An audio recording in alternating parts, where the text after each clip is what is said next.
ॐ तव कथामृतं तप्तजीवनं कविभिरीडितं कल्मषापहं शरवणमङ्गलं श्रीमदाततं भुवि वदन्ति भूरिदा जनाः.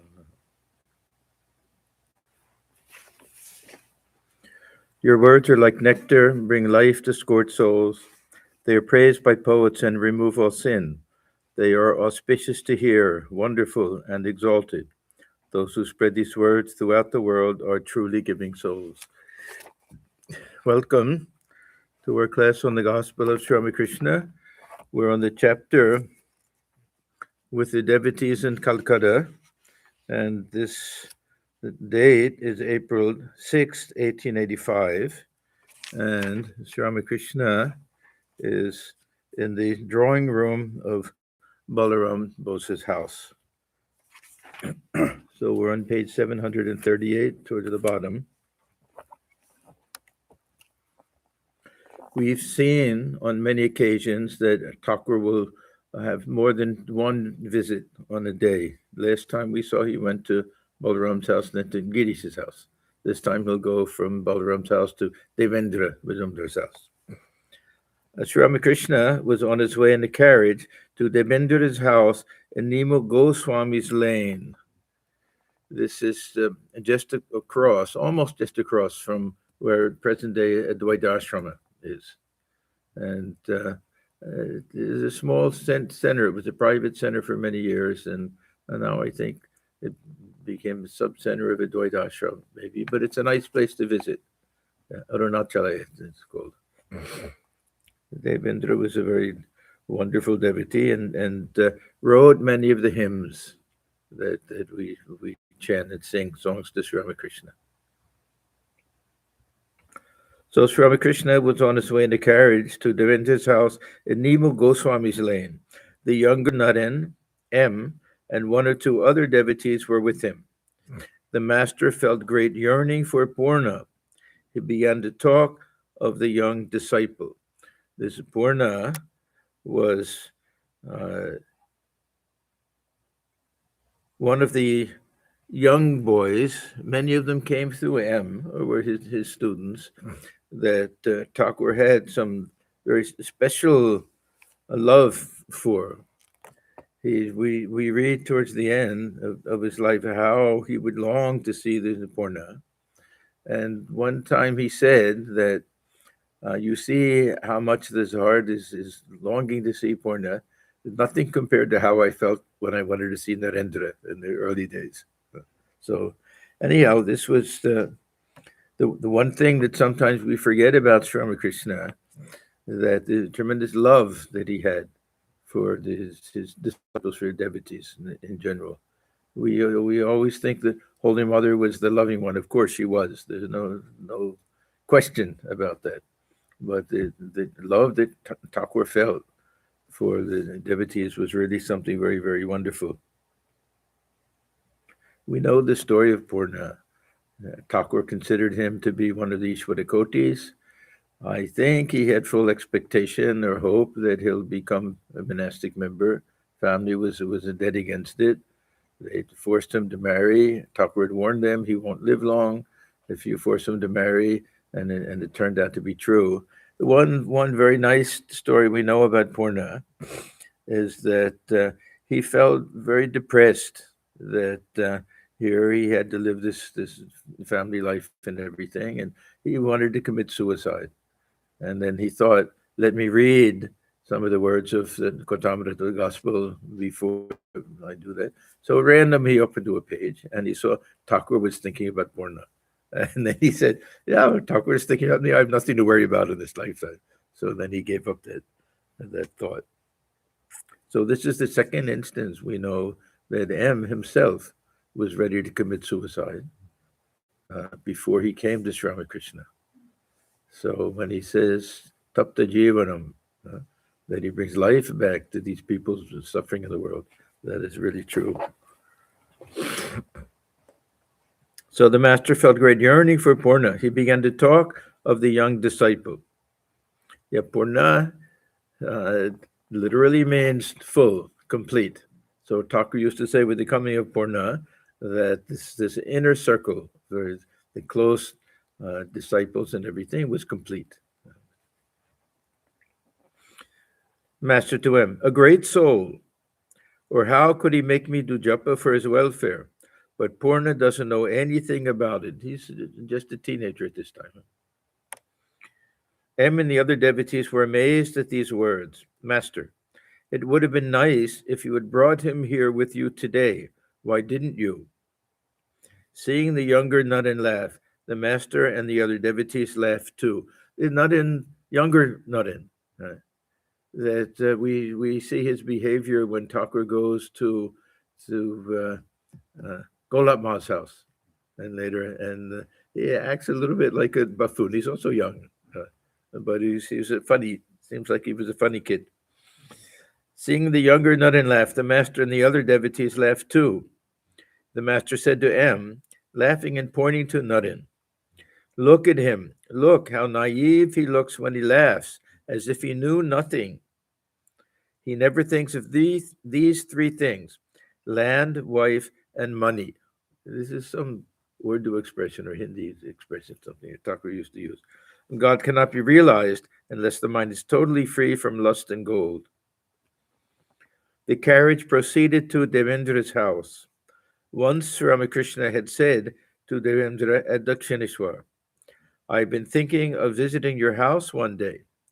Devendra had replied, "The same idea came to my mind today, and I've come here to ask that favor of you. You may grace my house this Sunday."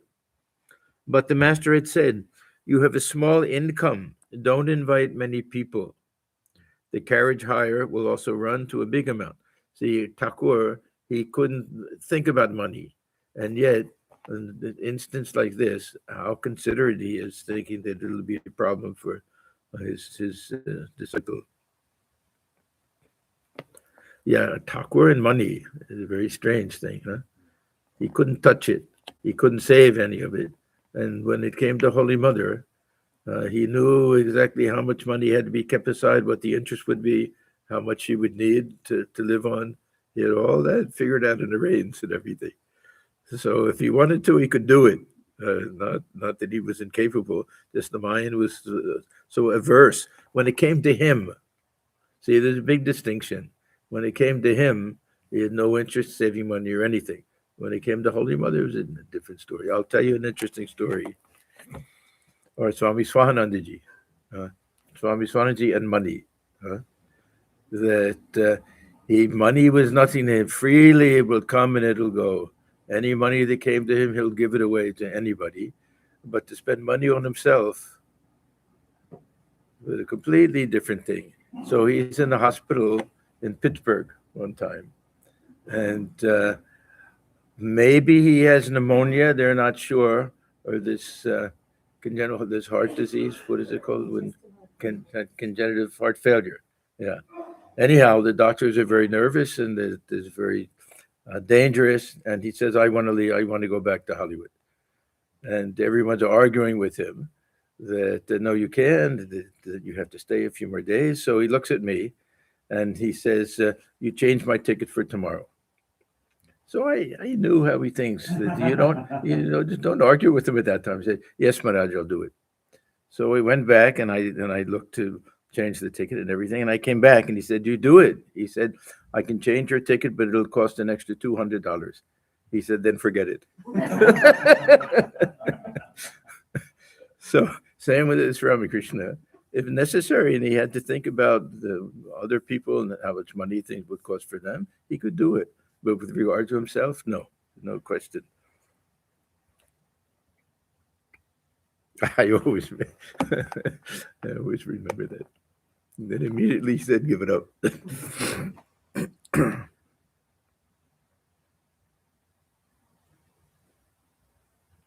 Devendra had answered, laughing, "What if my income is small? One can run into debt to eat butter." Rinam kritva Khridam pibet. The fame, everybody knows this. This is one of the. It's actually only half a verse of the Charvakas. The Charvakas were the materialists, hedonists, you can say.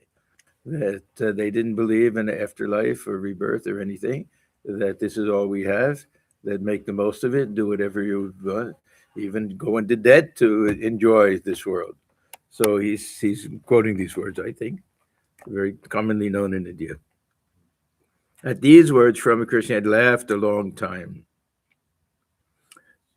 Soon the carriage reached Devendra's house. Sri Ramakrishna said to him, Devendra, don't make elaborate arrangements for my meal. Something very simple will do. I'm not very well today. Now look at the date. Huh? This is April 6th, 1885. Within a couple of weeks, he's really going to start complaining about his throat. And they're going to start to say that first it's clergyman's throat, this and that, and ultimately this is the beginning of his throat cancer. He'll start talking about waking up at night and not feeling well and a funny smell from his mouth and all these things. So this is probably some reference to that, the very beginning of that. And then by the summer, that they'll start moving him to Shamdazar and then Kashipur.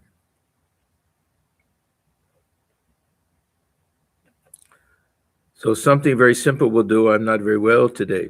Sri Ramakrishna seated himself in the drawing room on the ground floor of Devendra's house. The devotees sat around him. It was evening. The room was well lighted. The younger Naren, Ram, M, Girish, Devendra, Akshay, Upendra, and some other devotees were present. This Akshay is the one who wrote the Punti.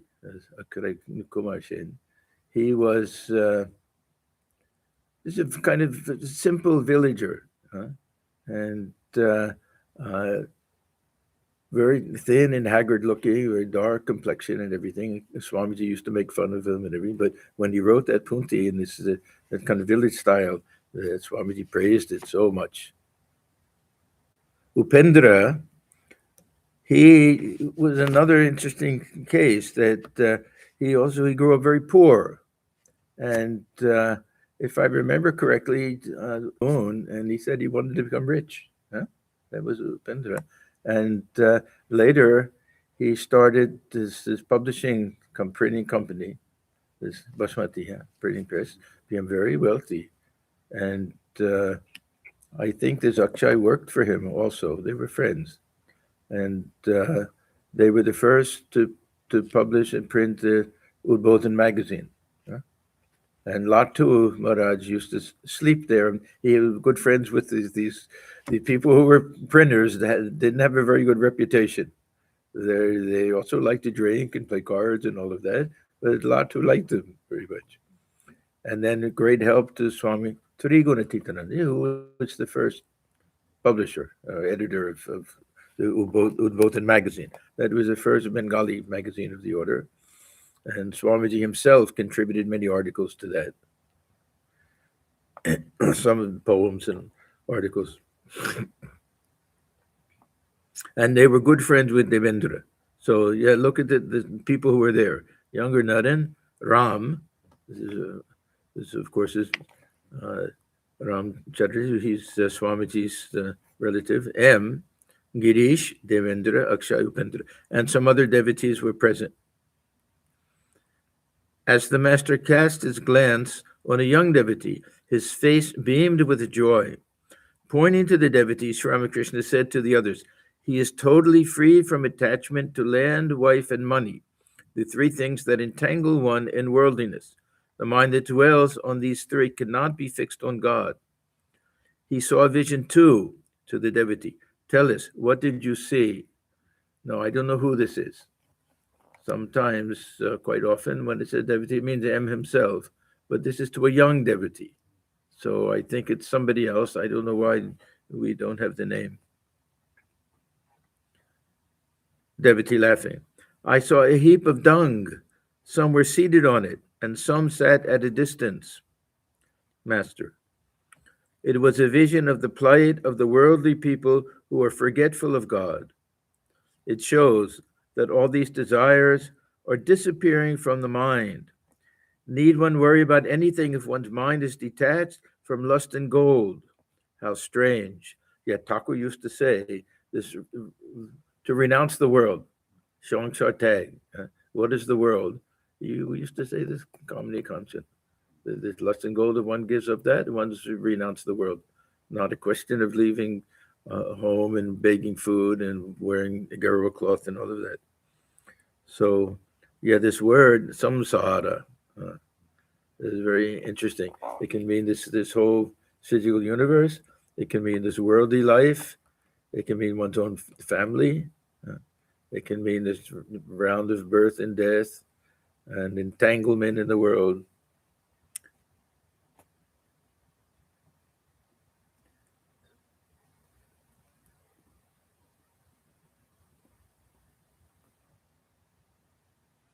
Yeah, so need one worry about anything if one's mind is detached from lust and gold.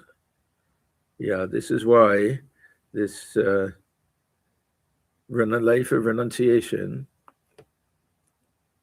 on one level, is very carefree.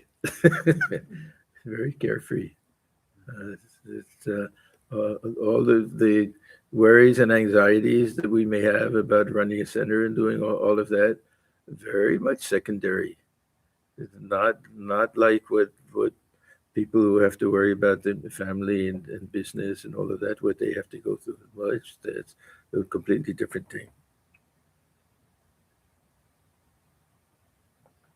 How strange. Only after much meditation and japa could I get rid of these desires. Now, Sri Ramakrishna, what is he telling us? That he's comparing himself to this young devotee who could easily be free from this lust and greed, and he had to work so hard for it. So everything is relative.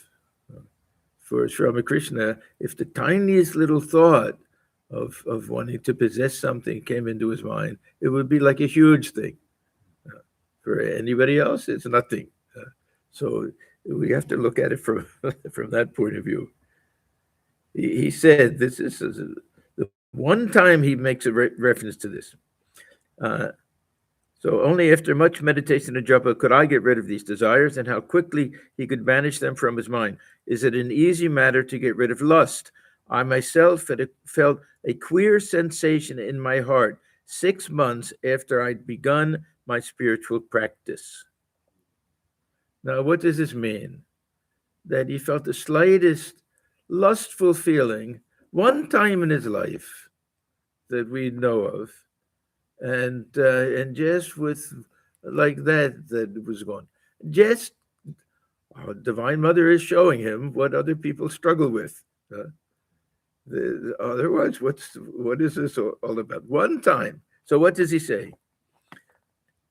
I threw myself on the ground under a tree and wept bitterly. I said to the Divine Mother, Mother, if it comes to that, I shall certainly cut my throat with a knife. So then gone. So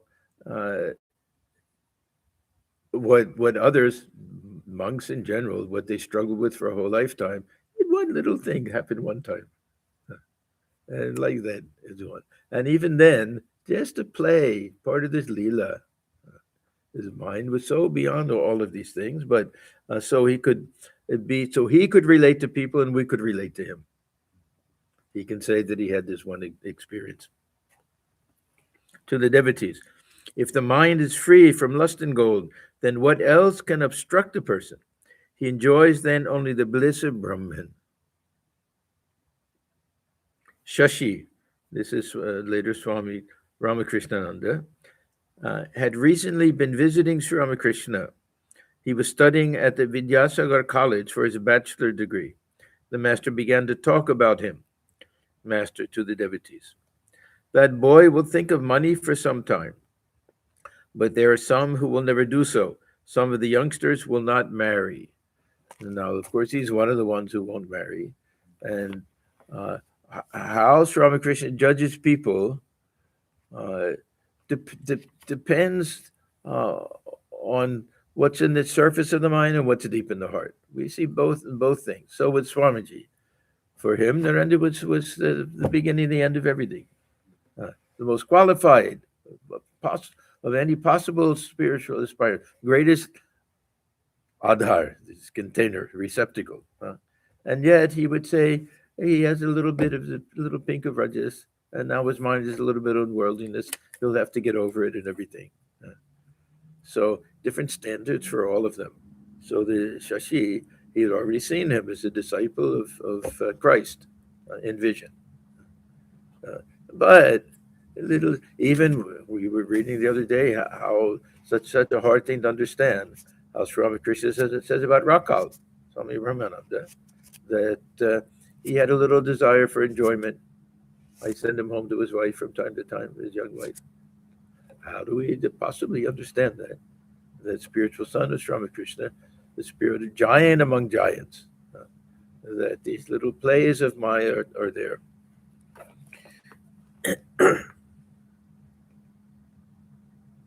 The devotees listen silently to the master. Master, it is hard to recognize an incarnation of God unless the mind is totally free from lust and gold. A man asked a seller of eggplants the value of a diamond.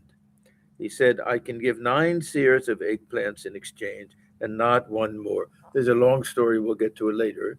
But the point was that this owner of the diamond knew the value of it. And just to show, is one young man who's working for him that he says, you take it to the eggplant salesman, see how much he's willing to give. So he says 9 seers. And he says, give one more. 9 seers of eggplants. He said, no, I've already offered more than the market price. And if he goes to the next, then he goes to a tailor, and he goes to someone else. Then finally says, take it to the jeweler. The jeweler sees it and immediately says, yes, I'll give some crores of rupees. So only those who have that appreciation can recognize these great souls. We go about judging them. Oh yeah, this is a great Swami. This one has had this realization, everything. We don't have the qualifications to do that. We can have our opinions, of course, and feel that we've been with some great realized souls and everything. But it's those who are of a similar stature who can really appreciate them.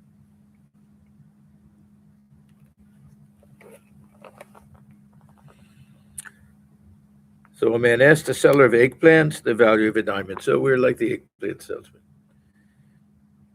He said, I can give 9 seers of eggplants in exchange and not one more. At these words, all the devotees laughed.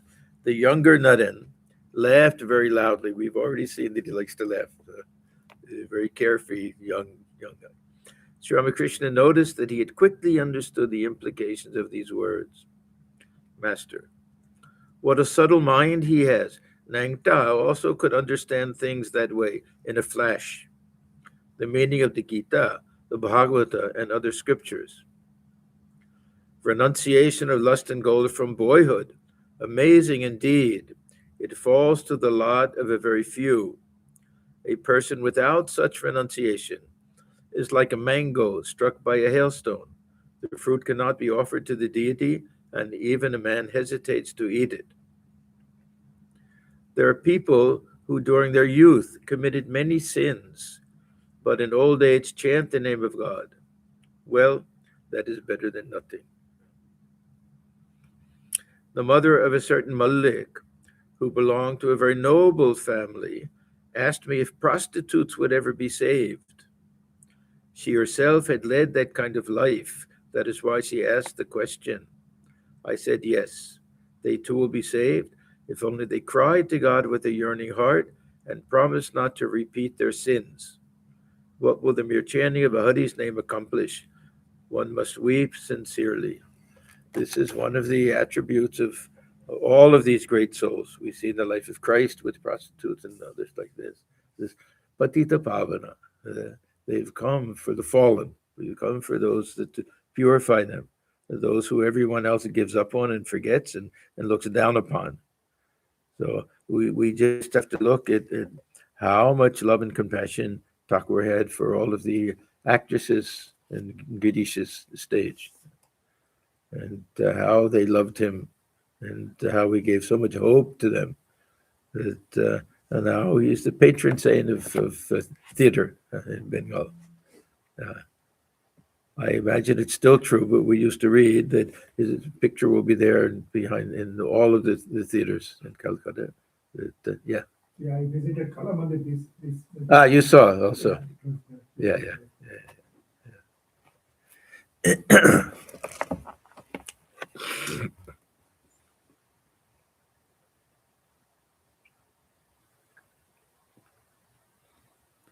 But this, what will the mere chanting of Hari's name accomplish?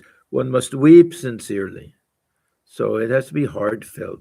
This idea of sincerity, this is the most important element in spiritual life. That if we have sincerity, it'll cover every other uh, lack that we have in our spiritual practice or any other shortcomings that we have. That if we have some sincere desire to lead a spiritual life, and Thakur says, then someone will come and help. Someone will show us we're doing something wrong. They'll say, no, do it this way.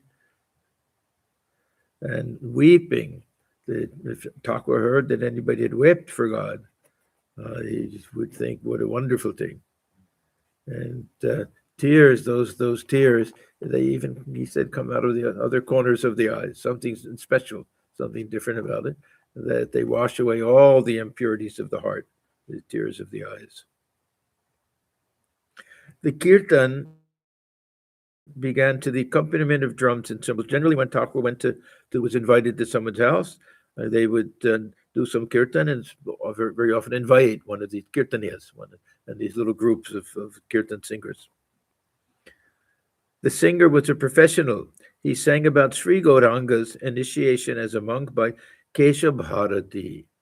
Now, uh, there's a whole long program, kind of a yatra that they do, this Nimai Sannyas, that in Bengal, that everyone just weeps like crazy when they see this, because he has to take leave and sneak out at night, even uh, when his old mother is still alive.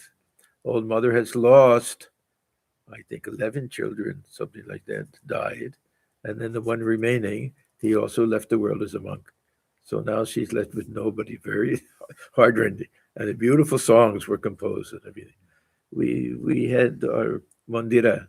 Mandira, they did it once. Do you remember, Portugal? Yeah, she did the whole thing for us. It was very beautiful. So this is something very, very touching, and uh, how much regard everyone has for Chaitanya Dev's mother. There's so long suffering and everything, and what she had to go through. Yeah, this whole story, how at nighttime he went, and he used to have long, beautiful hair, and he had cut his hair and would put the rags of a monk on. And oh, what a vision I've beheld in Kesha Bharati's hut. Goda means Chaitanya Dev, in all his matchless grace, shedding tears in 1,000 streams. Sri Ramakrishna went into ecstasy when he heard the song. The musician sang again, describing the suffering of the milkmaid of Vrindavan at her separation from Sri Krishna. Another great theme. There are all these different types of kirtan. There's a special kirtan when Krishna goes to Mathura. They go to Mathura, this kirtan. Special kirtan from the Vrindavan period. And the special songs about this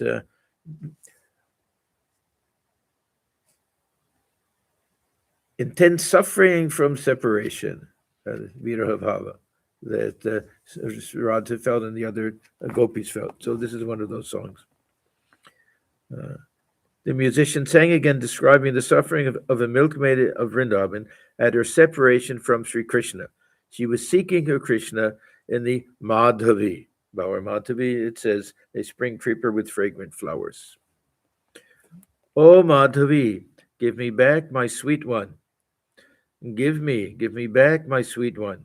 Give him back, for he is mine, and make me your slave forever. He is my life, as water is to the fish. O Madhavi, you have hidden him in your bosom. I am a simple, guileless girl, and you have stolen my beloved. O Madhavi, I die for my sweet one. I cannot bear to live without him. Without my Madhava, I shall die. There's all a play on words. Madhavi and Madhava. Madhava, the sweet one, means Krishna.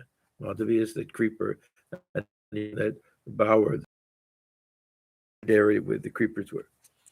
Without my Madhava, I'll die. Oh, give him back to me. Now and then, Sri Ramakrishna sang with the musicians, improvising lines. How far from here is Mathura, where dwells the beloved of my soul. So this was the other theme when Sri Krishna left Vrindavan and went to Mathura. He had to take over his duties because now he'll be the king eventually.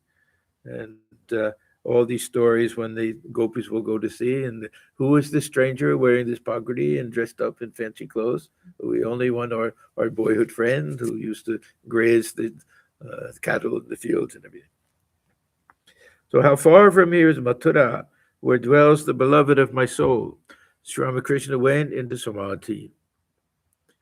His body was motionless. He remained in that state a long time. Gradually, he came down to the consciousness of the outer world. Still in a spiritual mood, he began to talk, sometimes addressing the devotees, sometimes the Divine Mother. Even when Sri Ramakrishna is in this mood of this Vaishnava mood, this devotion to Sri Krishna, to the gopis and all of that, this Divine Mother is still there. That Shakta attitude, the attitude, Shantanbhav, of being a child of mother, that's always there.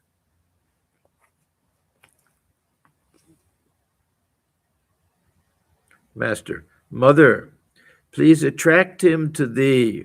I can't worry about him anymore. To him, my mind is inclined a little to your brother-in-law. Now, I don't know who this is. Probably his sister's brother, and not his sister's husband. This probably is his wife's brother. Their family was connected with related to Keshav sins. So Thakur would have seen him, and he knew that family, the Kaviraj.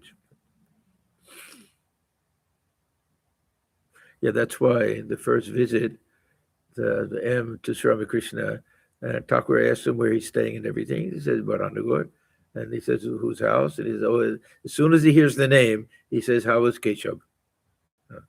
He knew that family relationship. To Girish, you utter many abusive and vulgar words, but that doesn't matter. It is better for these things to come out. Another example, who else would have put up with Girish? How he would show up drunk and how he would abuse him, curse at him, or say all sorts of horrible things. And Thakur would, we know that one incident where Girish afterwards felt such remorse that he thought, how can I show my face again? And Thakur himself went to Girish's house to see him because he knew that he felt bad and everything. And then Girish said, if he hadn't come, then still I would have that regard for him, but I would go see him sometime from a distance and not say anything and come back and everything. But the fact that he came, this is only possible for a divine person to have such lack of this Abhiman, that he didn't take any of this personally, how I abused him and everything. Yeah, all of these relationships, they're unique. The relationship between Thakur and Girish, between Thakur and Narendra, of course, and Rakal. Each one had its own special, and then of course what to say about its relationship with Holy Mother. That Holy Mother was his they were one and the same individual coming in two different packages. Yeah, that see, we forget he couldn't bear the touch of women and everything. She would rub his body with the oil, massage his feet. Everything was different. Their relationship was again something we don't think about so much, but such a sweet, intimate relationships that they had. That's why when he passed away, how she was devastated, how lost she was.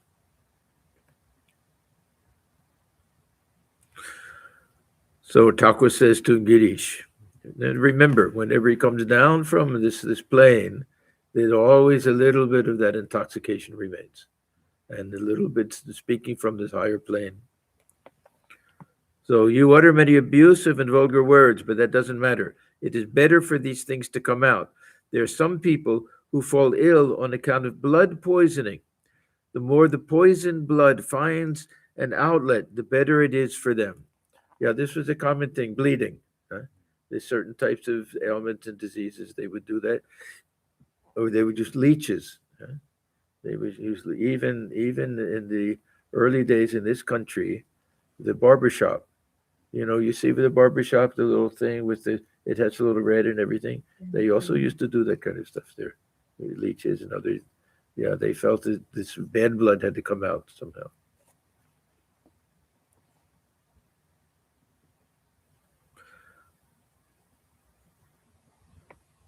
The more the poisoned blood finds an outlet, the better it is for them.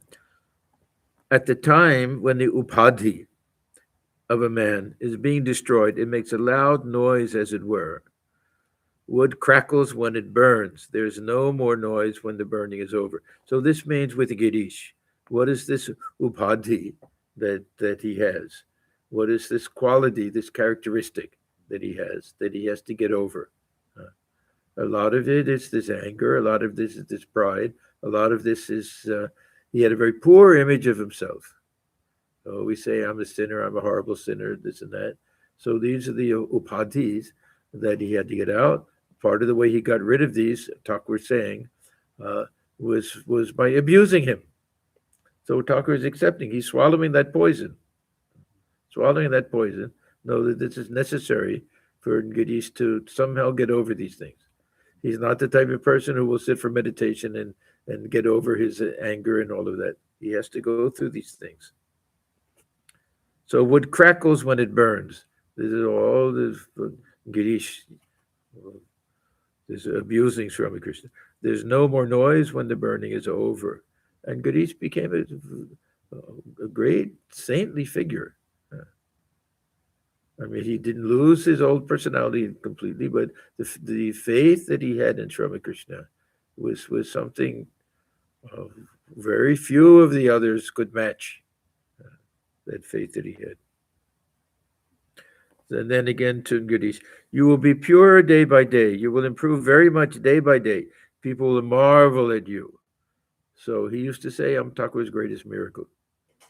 Sometimes we think Latu, but anyhow, he used to say, many times he would say, look what I was before and look what I am now. Yes, through the grace of Sri Ramakrishna. How much compassion he showed to him, even after getting so much abuse from him.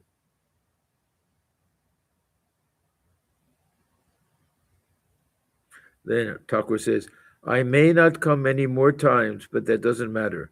You will succeed by yourself. Now, when he says things like that, we don't know what he means. Yeah, from that mood of ecstasy, does it mean many more births that I'll come, many more times? That he has some presentiment that he's not going to live much longer. He only lives another 15 months or something. Yeah, don't know. The master's spiritual mood became very intense. Again, he talked to the Divine Mother. Master, Mother, what credit is there in making a good man good who was already good? Swamiji also had that attitude. People would wonder, why do you spend so much time with these vagabonds and fools and crazy people? He said, anybody can make a good person good. We have to learn to make these other people good also. So, Mother, what credit is there in making a man good who was already good?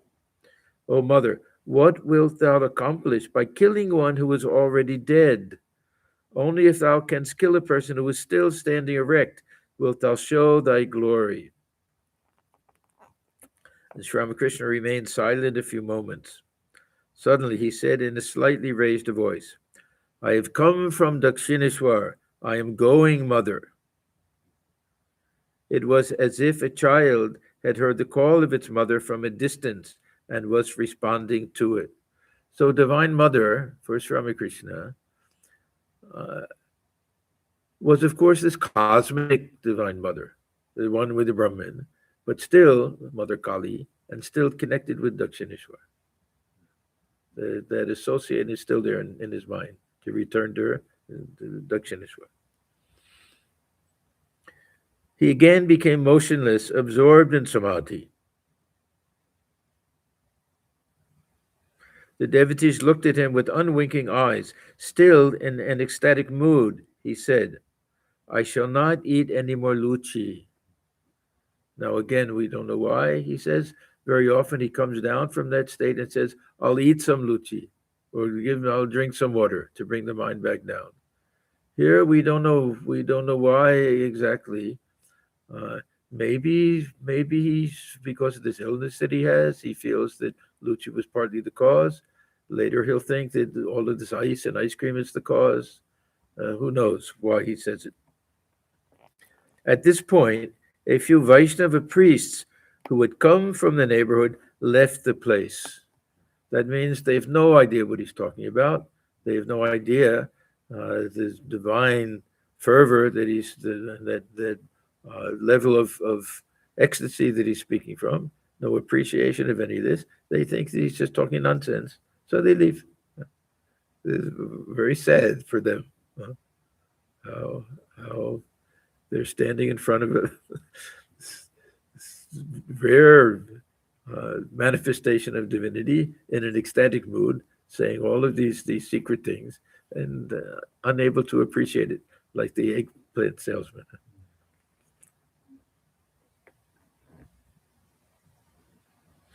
Sri Ramakrishna began to talk with his devotees in a very joyous spirit.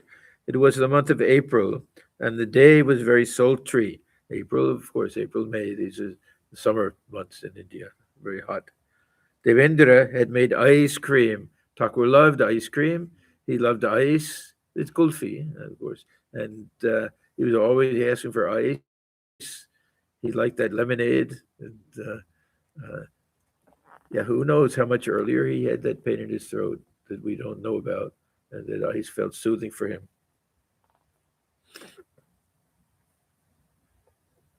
So Devendra had made ice cream. He offered it to the master and the devotees. M said in a low voice, Encore, encore. The devotees laughed. At the sight of the ice cream, Sri Ramakrishna was happy as a child.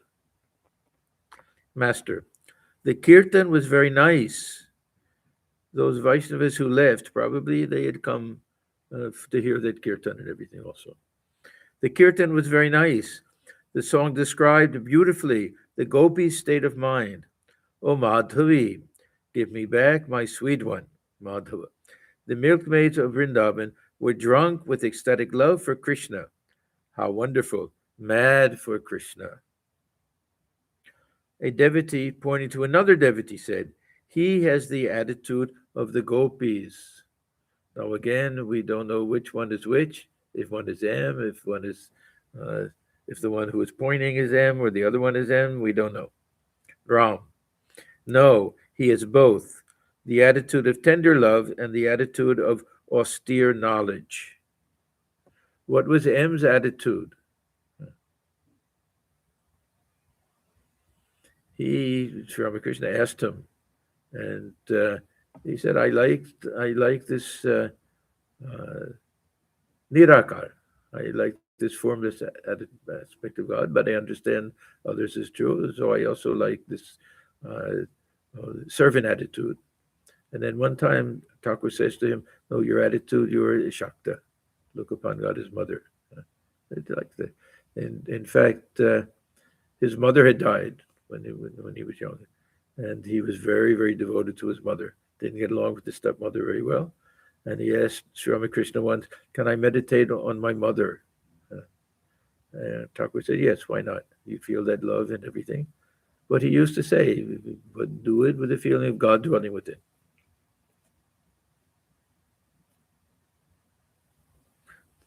So devotee, pointing to another devotee, said, he has the attitude of the gopis. Ram, no, he has both the attitude of tender love and the attitude of austere knowledge.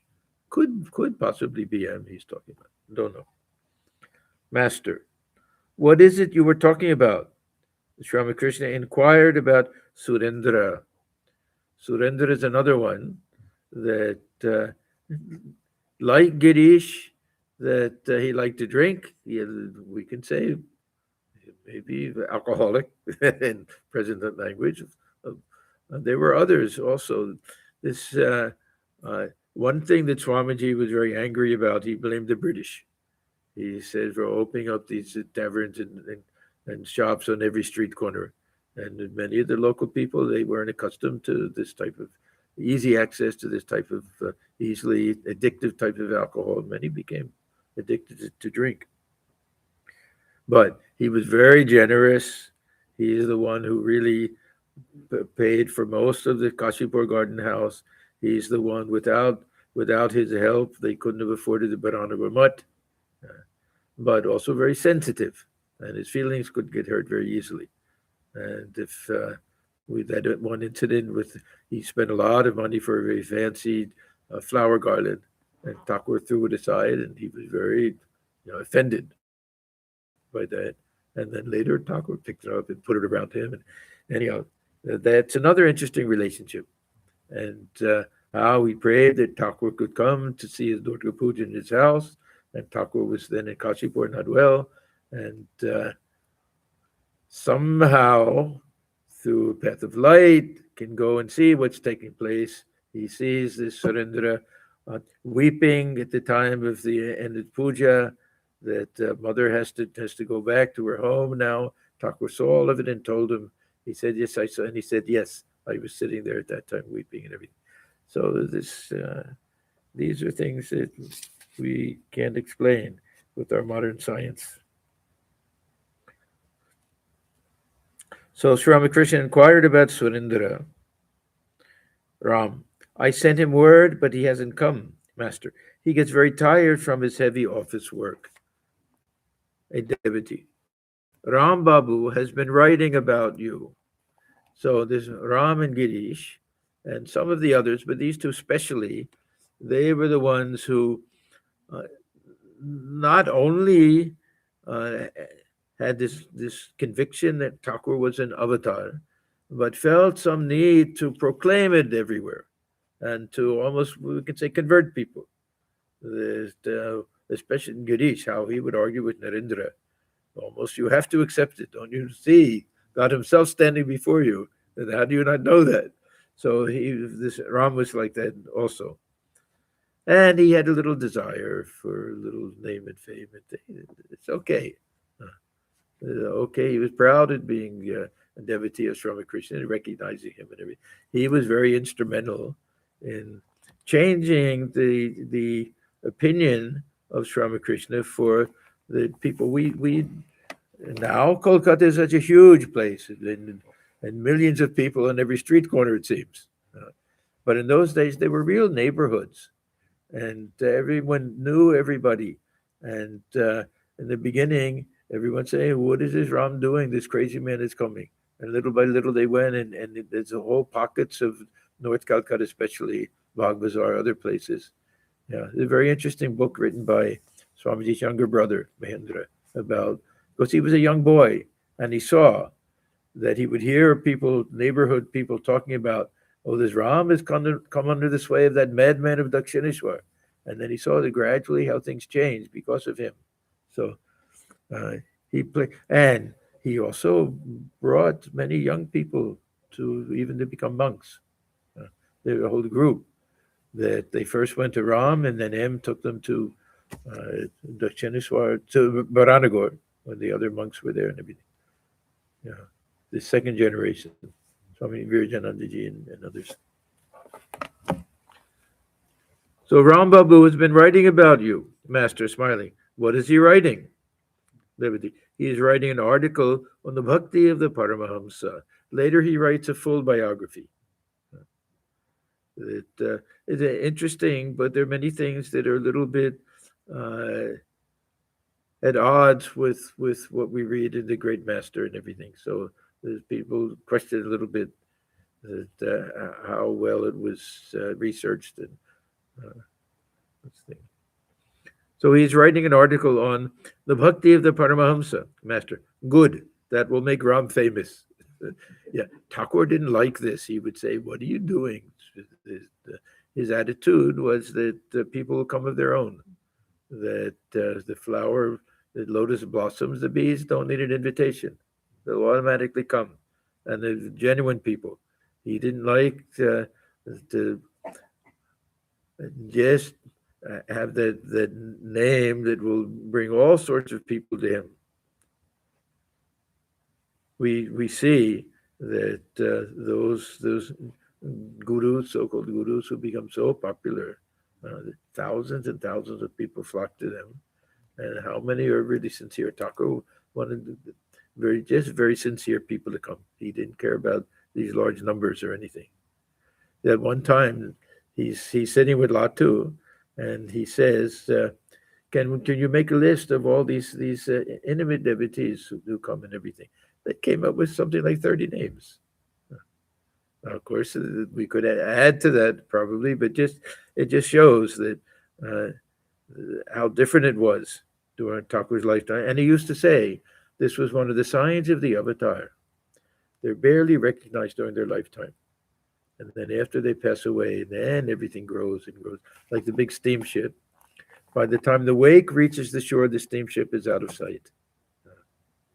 A little boat goes by the shore, and you see the waves lap up on the shore while the boat is still visible. But a big steamship has to go right in the middle of the river, and by the time they come, it's out of sight. So that was one of the signs of the avatar for Sri Ramakrishna, not recognized during his lifetime, or recognized by few. Girish smiling. He says, meaning Ram, he says he is your disciple, master. I have no disciple. Now, Thakur used to say that I'm nobody's guru. I have no disciple. That meant that he considered himself just a receptacle for the Divine Mother dwelling within. God alone could be the guru and all of that. That was his attitude. I have no disciple. I am the servant of Rama. Some people of the neighborhood had dropped in, but they did not please the master. He said, "What sort of place is this? I don't find a single pious soul here." Yeah, Thakur in general didn't have much of an opinion of the people of Kolkata. He thought these people had drowned in worldliness. Yeah. He said to Holy Mother, "Look at these people in Kolkata. Can't you do something for them?" Of course, how many great souls came from Kolkata?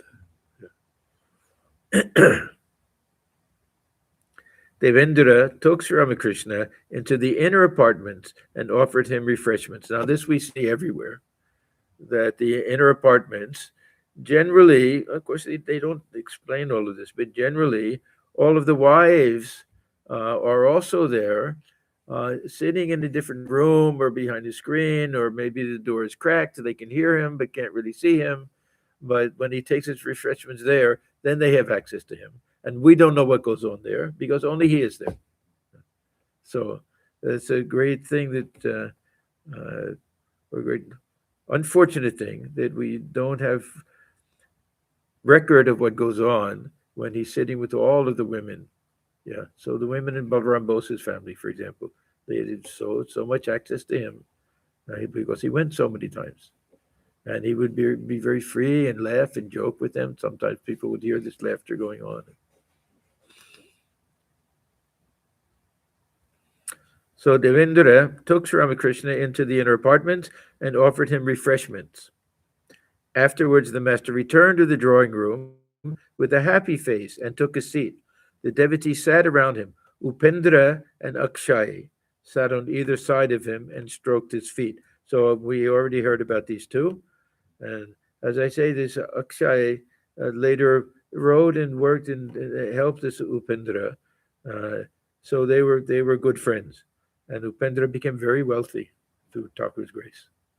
Very wealthy and was a great help to the young movement, to the order. Very generous also. Because he felt only by Thakur's grace. We grew up very poor.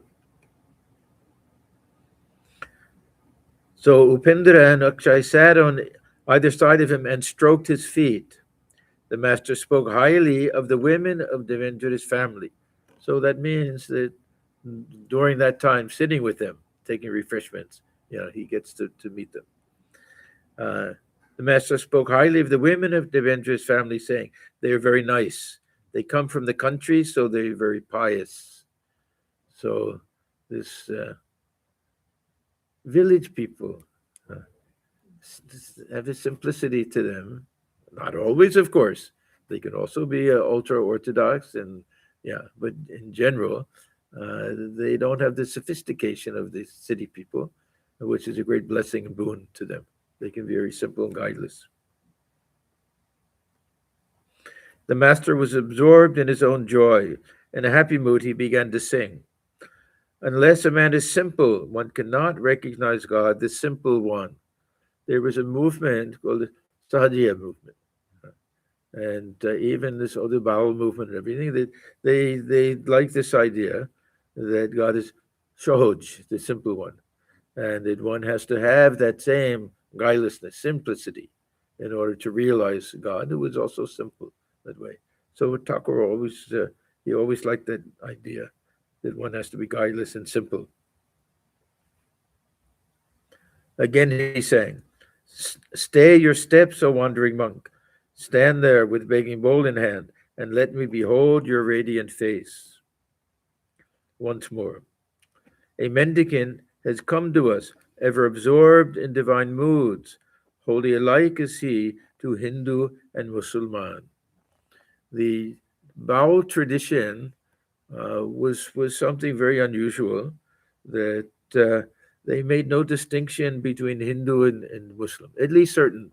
Well, there are all different types. There were many from the Vaishnava tradition, many from the Chaitanya tradition, and then they could be Shaktas just as easily, and they could be Muslim just as easily. And they all seem to get along together and recognize each other and the legitimacy of the different paths, and many songs about this oneness, and some beautiful songs. What is that? Pani upar jo na jo upar pani, kali upar ali na ali upar kali. This, this different songs about. So that was also a very nice tradition. We saw last time this tradition of the Shaktas and the Vaishnavas, how Mother Kali come in the form of Krishna. But we have this other idea that really, really, truly, with great sincerity, that to worship Allah, to worship Brahman in any of the Ishwar in any of the forms, it was one and the same. They had that. It's not only that Sri Ramakrishna, that this wasn't there before him, it was there also. And this, what's his name? Lalan Fakir. Lalan Fakir. Thakur actually sang several of his songs. I don't think that he knew him by name.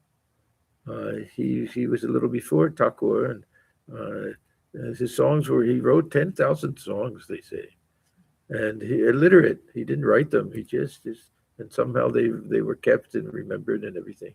So some of the songs, some of the references that we have to this Baul tradition and everything go directly back to this Lalan Fakir.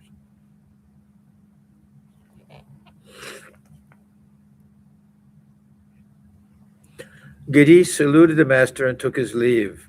Devendra and the other devotees took the master to his carriage. Seeing that one of his neighbors was sound asleep on a bench in the courtyard, Devendra woke him up. The neighbor rubbed his eyes and said, "Has the Paramahamsa come?" All burst into laughter. The man had come a long time before Sri Ramakrishna's arrival, and because of the heat had spread a mat on the bench, lain down and gone sound asleep.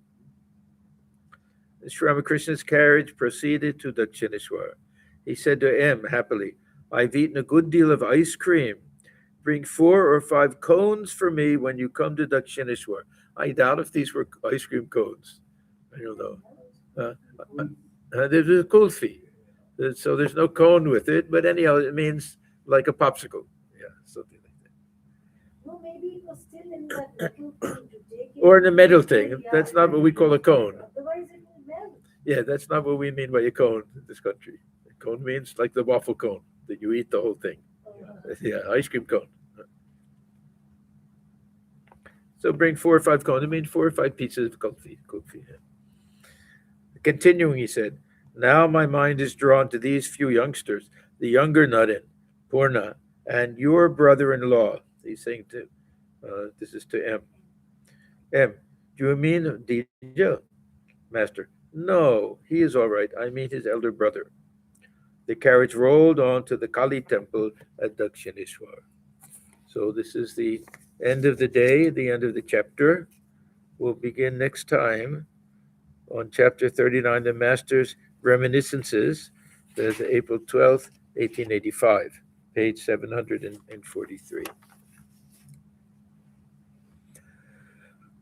Om Niranjanam Nityamanantarupam Bhaktanukamvathrutavikraham Ishataram Parameshamidhyam Tam Ramakrishnam Shirasa Namamaha. We bow our heads before Sri Ramakrishna, who is stainless, of infinite nature, whose heart melts in sympathy for his devotees, who is an embodiment of the divine and the Supreme Lord, and ever worthy of our worship. Om Shanti, Shanti, Shanti. Peace, peace, peace be unto all. Thank you, everyone. Our next big program will be, of course, New Year's Eve and then Kalpatoru Day on January 1st. Please come if you can. Otherwise, it'll be live stream. And we wish everyone a very happy and blessed New Year. Thank you.